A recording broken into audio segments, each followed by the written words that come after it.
आज हम इस वीडियो के माध्यम से कर्म के वर्गीकरण के अंतर्गत कर्मफल के आधार पर कर्म के वर्गीकरण के संबंध में अपनी बात रखेंगे। कर्म अनेक प्रकार के होते हैं, इसलिए कर्मों को सरल तरीके से जानने के लिए उनका वर्गीकरण किया जाना आवश्यक होता है। कर्मों का वर्गीकरण कर्मफल के आधार पर भी किया जा सकता है। इसमें 5 प्रकार से वर्गीकृत किया जा सकता है। कर्म के साथ जुड़ा रहने वाला कर्मफल, दूसरा होता है कर्म के साथ साथ चलने वाला, तीसरा होता है कर्म से पृथक कर्मफल, चौथा कामना के बिना कर्मफल की कामना के बिना किया जाने वाला कर्म, और कर्मफल की कामना से किया जाने वाला कर्म।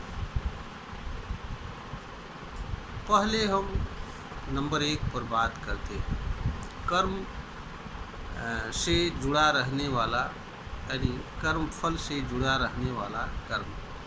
कुछ कर्म ऐसे होते हैं जिनका कर्मफल कर्म से जुड़ा रहता है, जैसे पढ़ना लिखना। पढ़ने लिखने से जो चीज़ें प्राप्त होती हैं वह चीज़ें कर्म से हमेशा जुड़ी रहती हैं। जब तक कर्म करता है तब तक उसके बारे में कुछ जानकारी होती है। जैसे ही कर्म बंद कर देता है, इनका कर्मफल भी मनुष्य को मिलना बंद हो जाता है।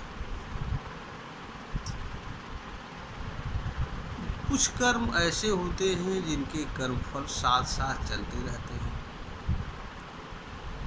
इस तरह के कर्मफल जब तक मनुष्य कर्म करता रहता है तब तक कर्म का फल अर्थात कर्म का परिणाम प्राप्त होता रहता है। कर्म से होने वाली पीड़ा, असुविधा, मानवीय विकार, अनुभूत आदि ऐसी चीज़ें होती हैं जो कर्म के साथ साथ चलती हैं। कर्म से पृथक कर्मफल। कर्म का उद्देश्य, हर कर्म मनुष्य जो कुछ भी करता है उसका कोई न कोई कारण होता है। तो कारण और उद्देश्य और प्रयोजन कर्म से सर्वथा पृथक होता है। मनुष्य किसी न किसी चीज़ को पाने के लिए या किसी न किसी चीज़ की पूर्ति के लिए कोई कर्म करता है। तो यहाँ पर कर्मफल कर्म का उद्देश्य होता है, कारण होता है, प्रयोजन, यह सर्वथा कर्म से पृथक रहता है। यह मनुष्य को प्राप्त भी होता है और नहीं भी होता है। यहाँ पर केवल मनुष्य का कर्म पर अधिकार होता है। इसके बाद आता है कि कामना के बिना अर्थात कर्मफल की कामना के बिना किए जाने वाले कर्म। यह वास्तव में कर्म करने का एक तरीका होता है। मनुष्य किसी कर्म को निष्काम भाव अर्थात कामना रहित तरीके से कर सकता है और कर्मफल की कामना के बिना कर सकता है। इस तरह की शक्ति हर मनुष्य के पास होती है। मनुष्य के पास केवल कर्म करने की शक्ति नहीं होती है, बल्कि वह जिस कर्म को चाहे उस तरीके से कर सकता है। इसके बाद आता है कामना, कर्मफल की कामना से युक्त कर्म।